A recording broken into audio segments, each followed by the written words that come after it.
The concept of transforming the F-22 Raptor into a bomber, dubbed the FB-22, emerged as the U.S. Air Force explored options to expand its bomber fleet in the early 21st century. The idea was to leverage the F-22's superior stealth and speed for deep penetration bombing missions, despite its original design as an air superiority fighter.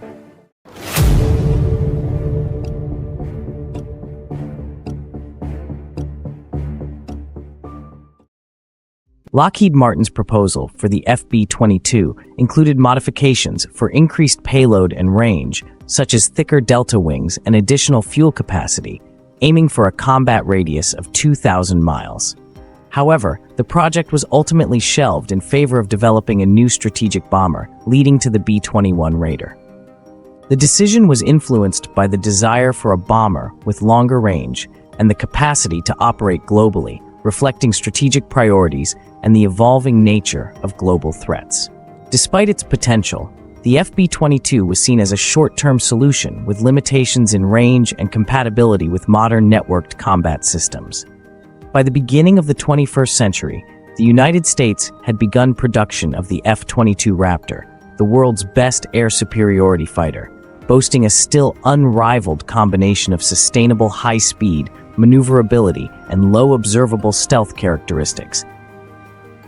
Furthermore, the Pentagon was planning a more affordable multi-role successor for wider-scale production, the F-35 Lightning II.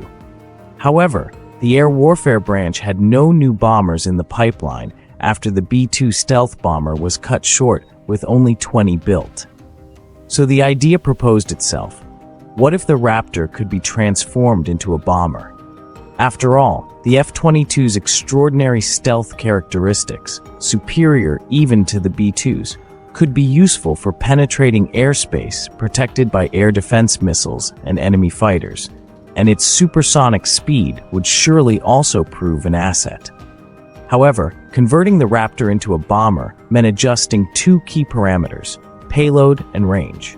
The basic F-22 is intended to contest frontline airspace with its combat radius of 600 miles, not nearly far enough for a deep penetrating bomber that can't rely on tanker planes to tag along into hostile airspace.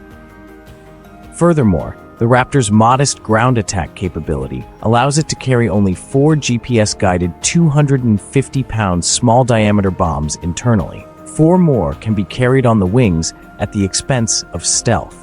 When Lockheed Martin studied the concept in the early 2000s, it first considered lengthening the fuselage, but found that unacceptably degraded performance. Instead, the manufacturer conceived a variant that kept the fuselage mostly unchanged, but sported thicker delta wings with 3 times the surface area of the F-22's, while possibly removing the vertical tail fins. This proposed FB-22 could have potentially carried 15,000 pounds of munitions, or twice that in a non-stealthy configuration, plus 2 medium-range AM-120 air-to-air missiles for self-defense. Additionally, the firm promised that faceted pods in the wings would retain the aircraft's stealth characteristics when carrying external weapons. The only major change to the fuselage from the basic F-22 would have been a second seat for a weapons systems officer to relieve the pilot on extra-long missions and help target guided weapons. The FB-22 would have likely ditched the fancy vector thrust nozzles from the F-22 and have had a reduced tolerance of 6 times the regular force of gravity, as close-range dogfights were simply not something a stealth bomber was intended to get involved in.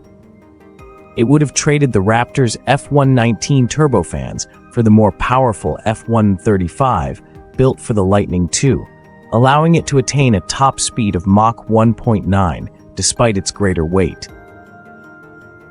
The resulting aircraft would have revived the concept of a high-speed regional bomber, the likes of which had disappeared since the retirement of the supersonic F-111, which, conceived in a period before stealth was a thing, had been designed to evade detection by hugging the ground at low altitude. The only recent design to use a similar concept is the Russian Su-34 Fullback, an enlarged 2-seat bomber variant of the Su-27 Flanker.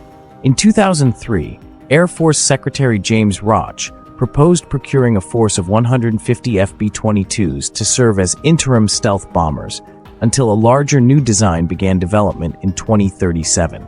Remember that at the time the Pentagon thought it would be acquiring over 500 F-22 Raptors instead of 187 that were delivered before production was closed. Lockheed proposed that Boeing, a partner in F-22 production, handle manufacturing of the FB-22 once Lockheed completed development. If this seems generous, remember that Lockheed's resources were still devoted to developing the F-35, a troubled program that nonetheless promised to secure the company's fortunes for decades to come. By 2004, Lockheed had submitted 6 different FB-22 proposals to the Pentagon. The company estimated that FB-22 would have cost $5 to $7 billion to develop. Big bucks, but only a quarter the cost of a clean-sheet strategic stealth bomber. Supposedly, the FB-22 would have shared 80% of its components with the F-22, particularly the fuselage and avionics, saving large sums. However, the FB-22 was definitively axed in the 2006 Quadrennial Defense Review for a simple reason. The Air Force wanted a brand new strategic bomber by 2018. With its 2,000-mile range, an FB-22 might have been fine as a regional bomber flying combat missions from bases in Europe or the Middle East. However, basing options in the Pacific would have been limited to a handful of island bases that could prove highly vulnerable to ballistic missile attack. For these reasons, the Air Force wanted a bigger bomber with longer legs that could take off from bases in the continental US and cross oceans to deliver strikes across the globe, as a B-52, B-1, or B-2 can. The Pentagon passed on a chance to acquire a capable bomber sooner and far more cheaply than the $500 million per plane projected for the B-21 Raider now under development. Yet, doubling down on a Raptor bomber would have saddled the Air Force with 2 long-term issues. The first is the Raptor's dated 90s-era computer system and data link, which aren't highly compatible with new and far superior networked combat systems.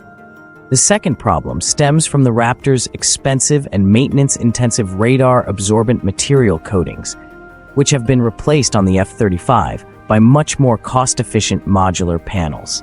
Today, experts suggest that although FB-22 never existed, the arguments around the bomber and the lessons learned from the process may have helped get the B-21 Raider. Developed by Northrop Grumman, the B-21 is said to be the most advanced stealth bomber in history when it enters service.